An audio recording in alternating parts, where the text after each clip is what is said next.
Como é que é, pessoal? Bem-vindos novamente ao Underground Voice ao vivo. Hoje tenho o prazer de receber os Breaking in a Sequence. Guys, thank you so much for being here. It's a huge honor to meet you and to receive you there at Underground Voice. It's a really huge honor for me. So the first EP, Acronym, was released in January. It's super groovy. It's really great. I really love the songs. So how do you feel about having finally released the EP, and how's being the first reactions? What do you think? First reaction. So it feels great to finally release the EP. We've been sitting on some of these songs for quite some time. Yeah. And just getting out there and letting our art go, it's great. The first reactions that we're getting is people are finally like understanding the sense of melody and groove that we're trying to showcase. I think that those reactions are great. What do you guys think? Yeah, I mean, we've had really, really good response. I think we're going to have physical copies of everything within the next week or two that people have been requesting that we get out to. But we've had really good response on the digital version of the EP right now. And, it's just nice to have something solid with all of us together on it. I think a lot of people are liking the diversity. You go from Change Your Mind all the way to Delusional. Yeah. Obviously, kind of showcases what we can do and what we're gonna do. Yeah, and for all intensive purposes, we started off as just a rock band, and then as we started writing more, we just kind of took a turn into the heavier side of things. And we're kind of staying over there now. Kind of hard not to with this guy. I know this guy right here. Well, it was after Pity, right? You think that you will be more heavier after write this song. Yeah. So after we wrote Pity, Pity was like pretty heavy, and after we wrote that, we decided, hey, this is actually kind of cool. And I remember being at practice looking over at David while we were playing Pity, and he started playing with his whole body again. And you know what I mean by playing with his whole body? He was really getting into it, and we all felt the energy from that. So the song we wrote after Pity was, I want to say it was Delusional, wasn't it?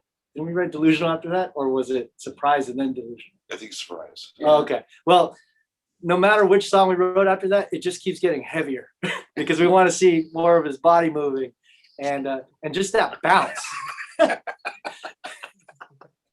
He's got this really his signature sound, right? His signature drumming, and we're hearing that more and more as we write. So we're just adapting to it and just running with it. Yeah, it's awesome. I really love this EP because it's like a big trip to the 90s. It really feels like a throwback to the early new metal vibe or something, especially in your sound and atmosphere of the songs, which is mixed with the melodic and modern voice of Rich, which is amazing voice, I have to say. And do you agree with that? Yeah, somewhat. I mean, our music sounds like similar to the 90s when the sound, what are it called, new rock, whatever it's called, new metal. Whenever people put a label on it, it feels like our music is more in line with that. But Richard is totally an up-to-date current singer with all his melodies and his range. So it's kind of like old music, kind of, but old better music, and a really great modern singer. To me, that's how I feel. And you guys did a Fate No More cover for Midlife Crisis, and both song and video are really similar to the original. So I think that's more than a cover. It's like a tribute to a huge band that probably influences your sound as a band, right? Absolutely. Absolutely. Yes, and it was a tribute. Yeah, it was a complete tribute. I mean, Mike Borden is one of David's influences. Mike Patton's one of mine. And when I first auditioned for this band, these guys would I guess, whisper behind my back saying, "Hey, he kind of reminds us of Mike Patton. Let's do a Faith No More cover." And I said, "No." You didn't whisper. I said no for the longest time. There's no whispering. Yeah, they just said it straight up After he behind left my back. the studio, we said, "You sound like Mike Patton." In our normal voice, though. No whispering. We didn't go up and say, Yeah. No, so then, I finally heard the live version of that song. I don't know if you've heard the live version of Midlife Crisis, but the live version's a little bit faster and a little bit more aggressive on vocals. So I heard that when we were on tour in Utah, right? Utah. September last year. Yeah, so I finally agreed to do it because I was like, oh, I think we can put our spin on this, So then we did it, and now you've heard it. It's not easy to have to make justice to Mike Patton, and you really did. Well, thank you. Yeah, I mean, I know a lot of people view him as the god of gods, and I think he is too. Yeah. But to sing it, it was pretty awesome. The whole band in general. he did it really good, which is not a really hard thing to do, to take after Patton. He's an amazing singer, but Richard's amazing himself. Hey, thanks. Yeah, Faith No More in general was basically, revolutionary with the boundaries they would cross with their music, and not just visually and sonically, but it was just, they changed music for a lot of different people, whether people know it or not. The people that love Faith No More do, and we're those people too. So yeah. You also released a demo last year in April, I think, for Unsavory as a lockdown challenge. Two questions about that. The first one is, what can you tell us about this experience? And second one, is this the line you will follow in your future sound? Because it's a little different and heavier comparing to the old songs. Yeah. We did it in reverse. We went to Richard's house and took all of our gear and crammed it into a closet with all five of us, and we played it. But we're all next to each other as close as we could be, no masks. It came out good though, right? No, I think I actually think that His wife kicked us out. that this whole Get out of my house. Take your shit with you. I think that this whole experience has changed us as a band, honestly. Like when we wrote Unsavory, these guys sat in our rehearsal space where we're at right now without me, and they just jammed out a song for, I want to say 21, 22 minutes and recorded it, right? And because I couldn't be down here because they locked down everything, they just sent me the tracks. So I took those tracks and I did my thing to it, and I turned it into a song, right? And then from there, I sang over that song. So we essentially just Retracted. we did it all weird, Separate. all completely separate. And then we came together and did the video for it, and we filmed that with our iPhones. So, there's At no home, yeah. there's no super production quality. I mean, I recorded the vocals in my bedroom. You know what I mean? But that helped us because it basically showed us that we were self-sufficient and that we could really put together some great music, even being separated from each other, right?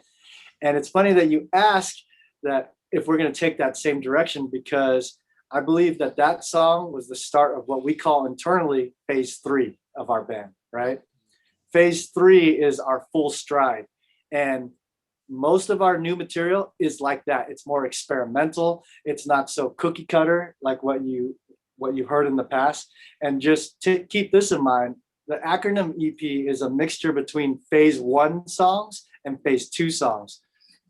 The only song that we've released out of phase 3 is Unsavory, and there's 4 other ones in phase 3 that no one's heard. yeah. Wait till we get phase 4. Yeah, no, wait to hear these phase 3 songs. I think people are going to be pretty impressed. An interesting thing about that too is we actually did not play that live together as an actual song. It was put together separately until, I don't know, maybe 6 months ago. Yeah. Not even What that. did- So we yeah, didn't, maybe 3 or 4 months ago. let's see, we put that song together in April, I think, right? And we didn't actually play it live all together until June. At least, yeah. Yeah, June or July. So it was weird the first time playing it all Like, hey, together. maybe we should try this. Yeah. It's a great song. But yeah, it's definitely changed. We went from just wanting to be just kind of the rock band and just write stuff that was commercial to just, when we were first looking for a singer and we found Rich, and we kind of had like that cookie cutter style to everything. And then after Rich came in with us, writing wise, we've slowly progressed to this different plane. And then after that, like Rich was saying, it's now we don't really care. We just enjoy what we're playing, and it's gotten heavier and it's gotten more experimental. You'll still get that early 2000s vibe from us a little bit. I mean, it's kind of hard not to with where we come from, but you'll also have some newer elements that are definitely added on, and some heavier ones for sure. It's not that it was actually cookie cutter and trying to be rock. I think we were just trying to develop our sound. We didn't know what the hell we were going to do. Yeah, still We were just like trying to figure out who we were going to be, and like as musicians and all collaborating with each other. Yeah, that's true. Then Rich brought the rage. Well, I was trying not to scream as much as possible in the very beginning. It didn't work out very well because David started hitting his drums harder and harder. And then in order for me to be heard, I had to start screaming. So I was like, fuck you, David. All the rage. Full of rage. Now that you already released the EP, but we still don't have the possibility to go to shows and festivals, will you release that new songs? Probably, or I don't know. Can you rephrase that? He wants to know if we're going to be releasing more music and we're not going to be out playing for just this EP. Oh, yeah. Exactly. We're going to release more music. I think we're slating one more release off of one more single off of Acronym, and then we're going to start compiling the second EP, which we already have recorded. It's already recorded. And those are phase 2 songs also. And then we're gonna, while we release the phase 2 stuff, we're gonna go into the studio and track the phase 3 stuff. And hopefully the phase 3 stuff goes into our debut album. Yes, definitely stepped it up. The phase 2 is like getting punched in the face. Phase 3 is getting punched in the dick. It's that kind of level.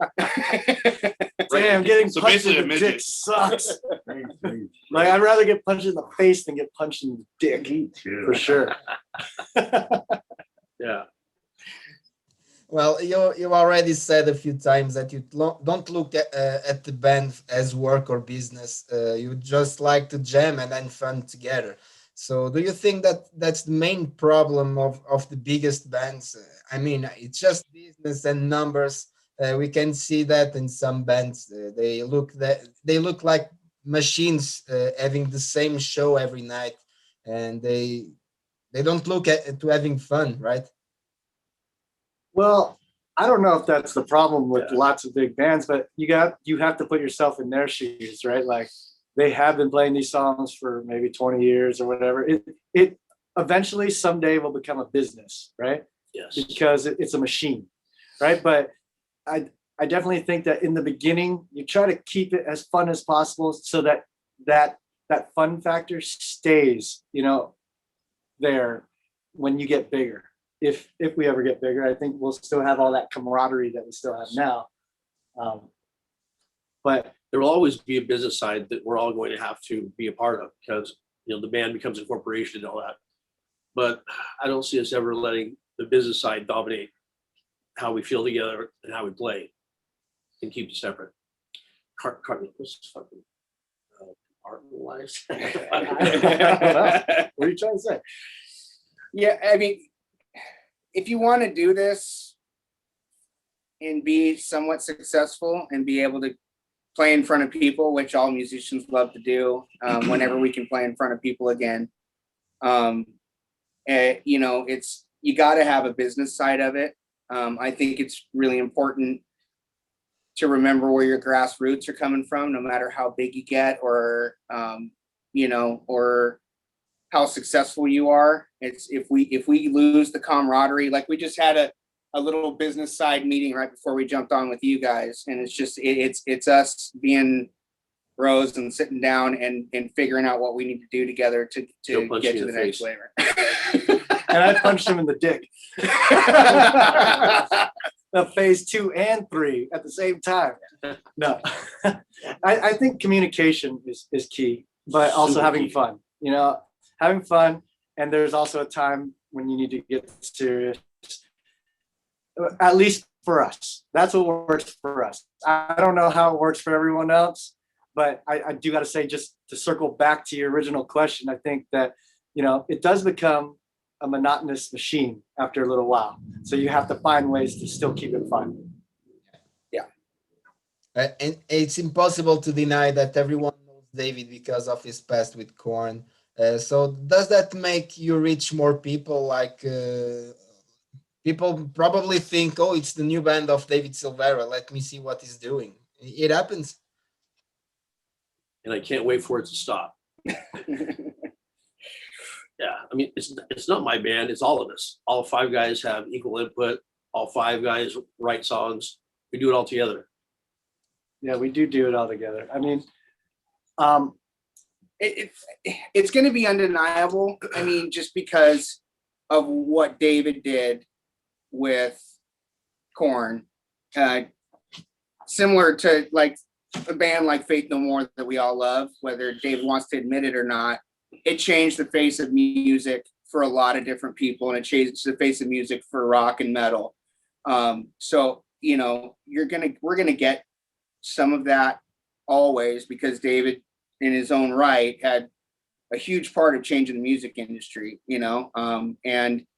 But you know, now we're one unit, and you know, he's really modest with what he's done, but he was just as much of an influence to me as Faith No More was, you know, and now I get the privilege to sit behind him and talk to you on a podcast and play music with him and write stuff with him. So, you know, it's, you know, that kind of stuff right there is just stuff to be grateful for, and you know, just really stoked that we're able to do it. You know, as long as we can do it, we're going to.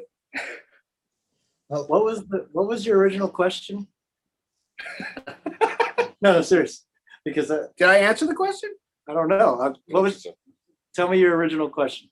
Everyone knows David from Korn, right?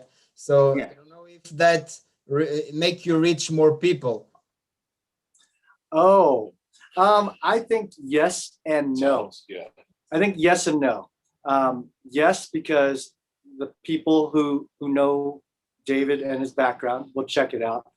But then It's a lot of judgment. there's a lot of no, because, you know, the people who are still, I don't know why it is this way, but there's always this Korn versus Breaking in Sequence, or, you know, and it should never be that way. It's our own arts. Why do you put art versus art? It doesn't make sense to me, right? And then also there was his other bands that before Breaking in a Sequence, where a lot of people Nope, don't listen to him. yeah, a lot of people check that out, and then they think that we're the same band, which we're not. You know. True. But anyway, I have 30 years old, so I grew up side by side with new metal explosion. So the song that took me to the metal world was "Did My Time" from Korn. When I first saw it at Bangers Ball, I was like 15 or 14 years old. I don't know. Take a Look in the Mirror was my first original metal album too. So it means a lot to me to be talking with you guys, of course. So I don't know which meaning have these kind of stories for you, for David in particular, of course. You got to say the question again. I can barely hear you.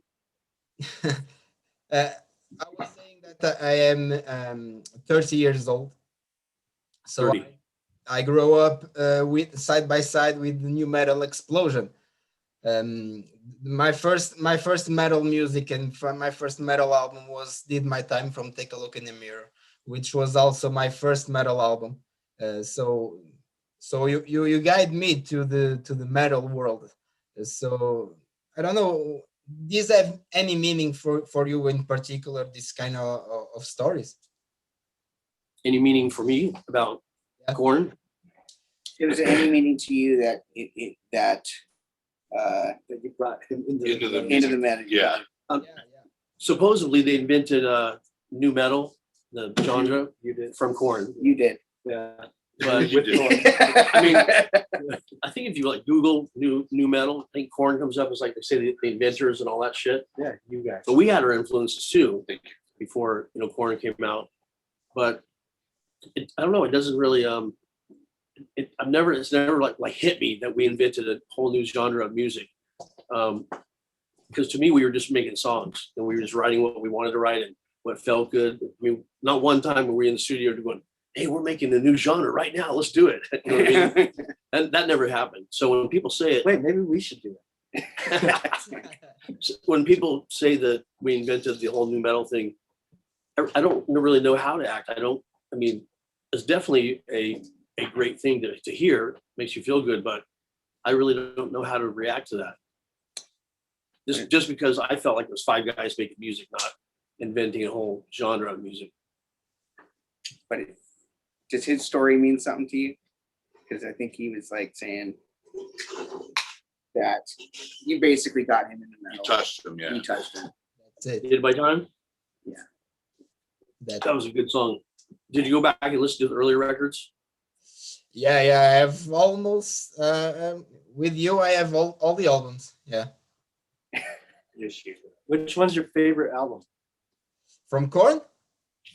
Yeah. From Korn, probably the first one and Issues. In Issues? Yes. That's my favorite Korn album too. That's my favorite too. Yeah. What about Follow the Telling you, Leader? Life Huh? is Peachy is the best. I like record. Issues Born. Life is Peachy is bomb. It's great. And you definitely you get to shine in that out. But musically with the whole band, I think Issues was one of my Follow the one that Leader. hit me. Untouchables. Yeah. Life They're is all good, Peachy. Okay, Life is Peachy. yeah. We know that's your favorite. That's all the stuff that you guys didn't get to put on the first one, right? A lot of it. No, we wrote separately. Oh, you did. Okay. Listen, you're not in the shot. Anyway, are you planning any tours for the future? Hopefully. We're talking with management about things that are happening. I mean, we'll see how this world plays out and if it keeps going in the right direction or not. I mean, we miss playing live so bad. I mean, I think that's one of our stronger suits is when we're on stage. So Yeah, we need to get out there so that more people can hear about us. Because I think a lot of people don't know about us. You know what I mean? There's still every day there's people hitting us up like going like, "Whoa, I just figured this band out. This is David's new band." Yeah. Still every day. Yeah. Shows including outside of United States. Yeah, everywhere. As soon as possible. We hope so. For looking forward for a show here in Portugal. yeah, absolutely. Yeah. Absolutely. And Like finally, 4 months in Europe just touring. yeah. Finally, thank you so much for being here. It was a huge honor to meet you guys and talk to you a little bit. So, any last words for the Portuguese fans and Underground's Voice viewers? Yeah, thank you for tuning in. Thank you for listening to us. Thank you for taking the time to check stuff out. Go to our Instagram, Facebook, Twitter, And like, subscribe, and tell all your friends about us. fans only. Fans only. Even subscribe to spam. Subscribe. We appreciate you having us on for Yeah. sure. Thank Yeah, you thank very you, much. Christoph. Yeah, thank you, man. Thank you, man, and see you guys soon. As Okay, soon as possible. Sounds good. as soon as possible. Thank you, guys. Frantic now, no longer breathing, need to